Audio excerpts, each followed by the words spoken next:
Hello everybody and welcome to another video of Renegade. This one is a little different.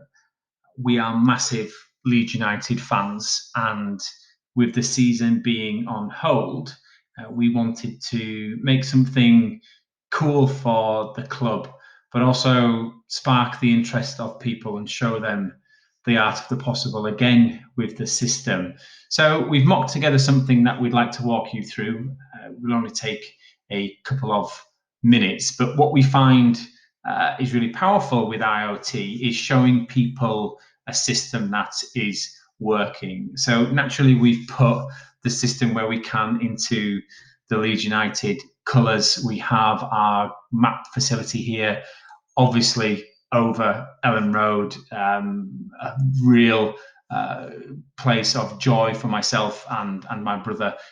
We are digital sponsors with Leeds United as well, and we're really looking forward to them coming back when it is safe to do so.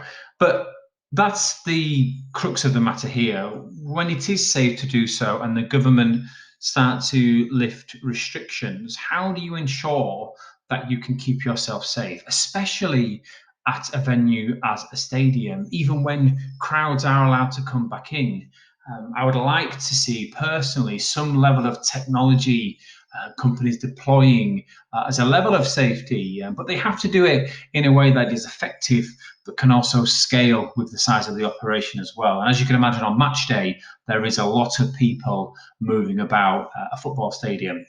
So what we have here is we showing that we have a camera in place at Ellen Road for mock-up purposes, and the camera is tracking people as they walk into the stadium, be that into the reception or one of the stands, and naturally it is tracking their temperatures as they move through. As I'll show, we do have alarms and triggers and alerts on the system as well.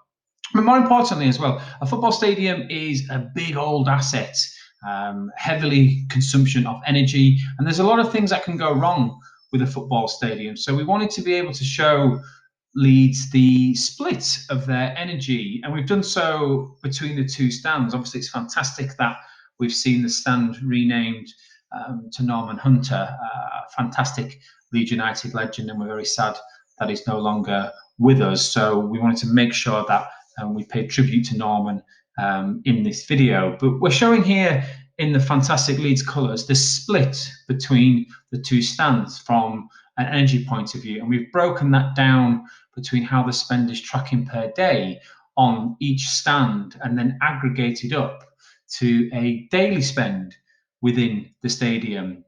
Also, with stadiums, you have a lot of compliance contracts, be that the stadium does those in-house or they outsource to an external facilities management company. Here we have a digital ledger, and on those assets, be that an AC unit, a boiler, a emergency light, even an electrical inspection date due, we have sensors on there watching and understanding how those individual assets are performing. So if, for example, we're seeing here an emergency light has failed, the emergency light failure will be logged automatically into the ledger, and then a report will be sent automatically to in-house or external FM providers. And what that does is it allows engineers to turn up, especially on something the size of a stadium, and know where the asset has failed, but also what equipment to bring to change that asset. And that significantly improves first-time fix rates. And as we can see here, it's showing that an emergency light test is happening. We've also had a failure of an emergency light, that is emergency light 81, and within the log it will tell you where emergency light 81 is. We have the fever recognition system scanning. We have the widget here to track if there is a fever, but also we know that there is movement in the changing room where the players are, or even when there's not a match on and we have people moving around those high traffic areas, but also where you have expensive assets such as footballers, you want to be able to ensure that those assets are protected. So we have movement sensors within the changing room, but also we know if the changing room door has been open, but we can put these sensors anywhere. And then the last one would be the cool screen that you can see here on the bottom right. This is a people counting metric. And if you imagine we could put this system in place where it is counting people coming into the stadium, but as people go up and down, you can see the numbers going up. So you can understand maybe going north is into the stadium and maybe going south is out of the stadium, however you want to set the system up. And again, with this data, we can manipulate that data, pull that into any sort of management report, and ensure that it is getting the most value for money. And that's it. As I said, this is more of a tribute to Leeds United. We love the club. We can't wait for them to come back. I'm looking forward to them being in the Premiership. And if you're watching this, please stay safe. And I hope you all have a fantastic day. Thank you.